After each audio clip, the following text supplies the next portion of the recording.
I have been in countless homes, and very few people will tell me, yeah, I host all the time and I love it. Usually these are the people who have an outgoing personality and really feed off of being around community all day long. And they're often people who are gifted with the spiritual gift of hospitality. Now, what about the rest of us? Does that mean we just leave it to them? No. So I'm here today to talk about the truth, why you don't like hosting. So let's debunk some of the honest facts, not popular, but let's talk about some of the honest reasons why people say that they don't host.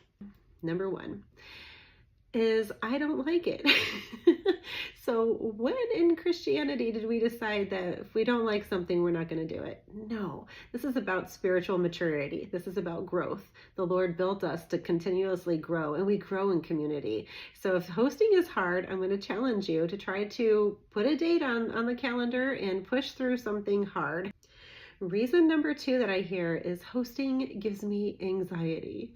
Now, I understand anxiety is a real thing that we come up against, but we act as though this is the guest that's coming over that we're inviting into our heart is anxiety over inviting people over.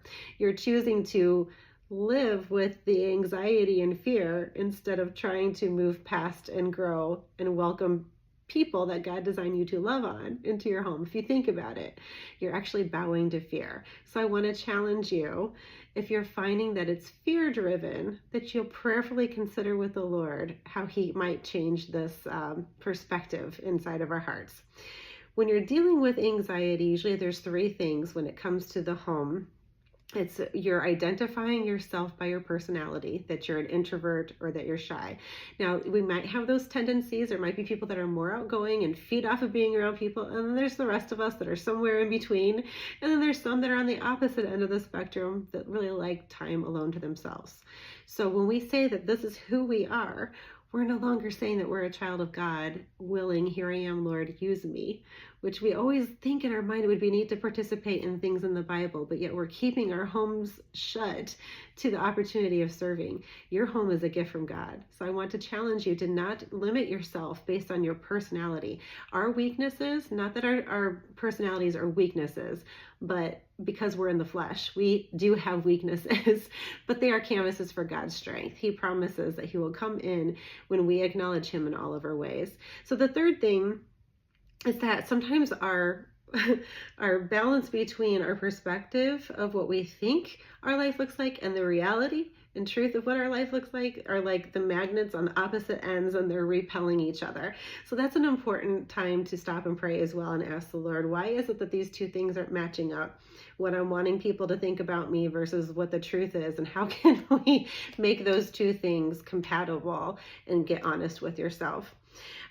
These different concepts of anxiety can stem through three different, I say filters of sin probably is the best way to say that. They can stem through different filters of sin.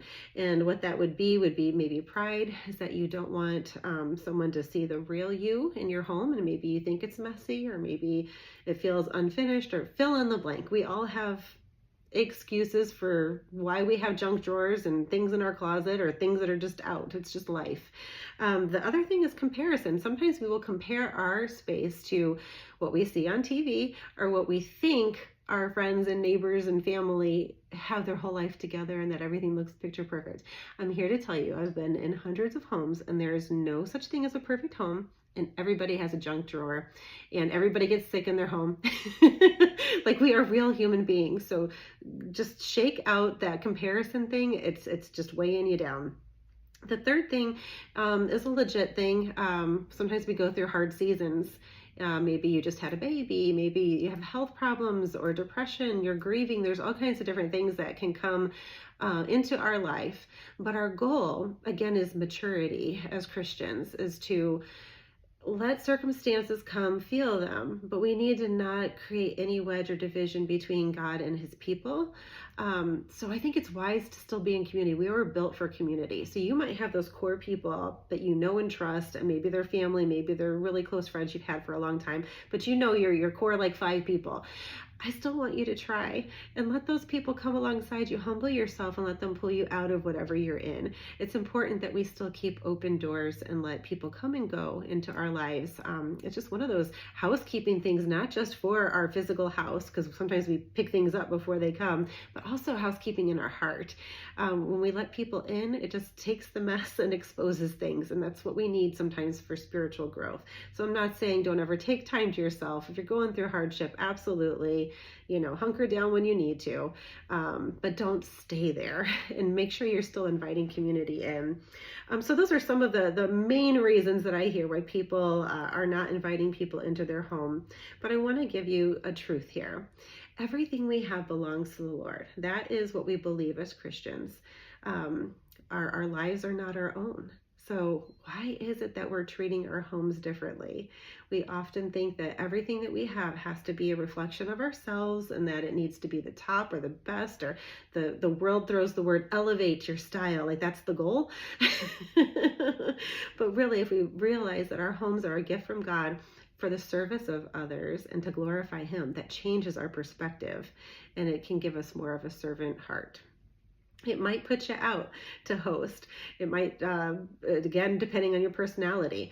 So I'm not saying do it every week, but I think you should challenge yourself and get a date on the calendar. And then once you've done that, put another date on the calendar. It could be a month out. It could be twice a year. It could just be for the holidays. Just pick and choose what works for you. But I think it's important to try to host people in our homes and to just entertain this new concept for some, that God owns our home and that we can use our home for ministry for the service of the kingdom.